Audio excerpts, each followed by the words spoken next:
I already tried your suggestion. She shivered and pulled the corners of the quilt around her. I sought out the avatars of eras gone by. At some point I figured, why not go on the attack, you know? The emotional storms brought on by memories of her past lives so that she couldn't tell who or where or when she was didn't preclude trying to commune the more dignified way. I only let the elders know about a fraction of my successes, Yangchen said. I spoke to dozens of previous avatars upon dozens upon dozens. I saw through their eyes, watched their lives unfurl, Yangchen said. Time doesn't pass the same way inside of a vision as it does in the physical world. At first, I was overwhelmed by the noise of it all. As someone who appreciates intelligence, I'm sure you understand the sheer quantity of information you have to sift through to find something relevant. And then I started noticing patterns over the eras I witnessed. Repetition. I sat in front of my predecessors humbly, asked so many questions, listened to so many answers. Do you know what I learned? Yangchen clenched her fist around the quilt. Their lives are full of regret, she said. Lost chances to make the world a better place.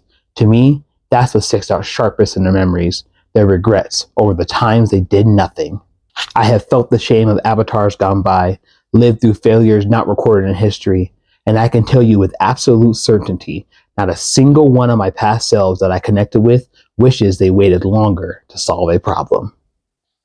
So I finished The Dawn of Yangchen last night, and it once again showed me how wrong the fandom is when it comes to the argument of Aang versus Korra.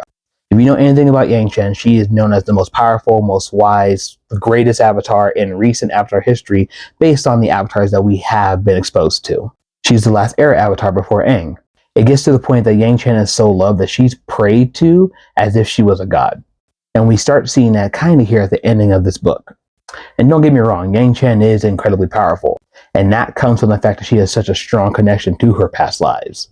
Where other avatars struggle to communicate, Yangchen has always been able to walk in the memories of her past selves. But even as powerful as her name is going to become, she still struggles with what her predecessor did. Avatar Zito is known for establishing the Fire Nation the way we know it in the original series. Before that, they're kind of just a bunch of lawless clans that are constantly killing each other. His acumen for business is what settled the nation to what we know it as by the time we get to Aang's era. And because of that, once Avatar Zito was fully realized, he basically stayed within the Fire Nation. And because of how he led the Fire Nation to prosperity and wealth, while also establishing trade routes between the other nations, this is what leads to his name carrying so much weight. To the point to where Yangchen wonders if she would just name drop him, would things be done more the way she expects them to be done? In a scene where one Fire Nation town reneges on their deal with the spirits and they start getting hurt, Yangchen ponders if she had said, hey, this deal came from Avatar Zito, would they have actually listened to the deal? And later on, when she makes a deal with the Earth King, she promises that Avatar Zito's knowledge will basically just take over her body to allow the Earth Kingdom to grow into wealth and prosperity. Zito's influence in the Fire Nation is that powerful that it causes the Earth King to agree to the idea that Zito will now be specifically only helping the Earth Kingdom. And it got me thinking, if Korra hadn't lost her connection in season 2, would the world see her differently? If she had gotten the chance to throw around, oh, Aang made me do this, would she have gotten people to shut up? How most of us view Aang is exactly how the people in the Avatar universe view their previous avatar. Yangchen's legacy was so powerful that Avatar Kuruk made it his life mission to protect her legacy, so that by the time that Avatar Kyoshi comes around, people are still basing her choices off of Yangchen's legacy. And that comes from Avatar Kuruk's companions themselves. So in essence, all the Korra haters that have legitimate critiques, because there are some legitimate critiques about Korra, you guys are basically embodying the Avatar universe. But no, that was not an excuse for all the angry Korra haters to keep talking because they want to rave about the fact that women shouldn't have biceps. You creepy overcompensating losers, sit the F down, but being the Avatar is a blessing and a curse. They are all their own unique individuals while also being different people. Every life is a chance to fix the issues they wish they had gotten to beforehand. And I'm going to hold your hand as I say this. Aang is not perfect. So expecting Korra to be isn't fair. Just like it wasn't fair for Avatar Kuruk when Yangchen's perfectness in the human world angered the spirits in his life. Stop looking at this and jumping to conclusions. I'll leave you all with this. She could stop. She should stop.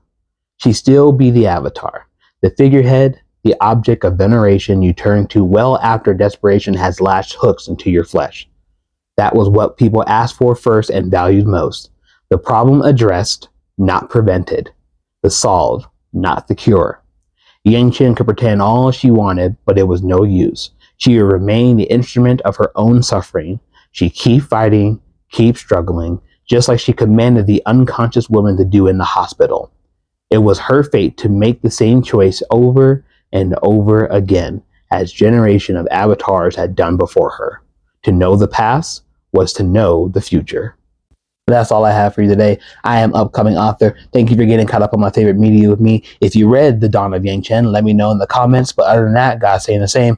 I will catch you all later. Peace.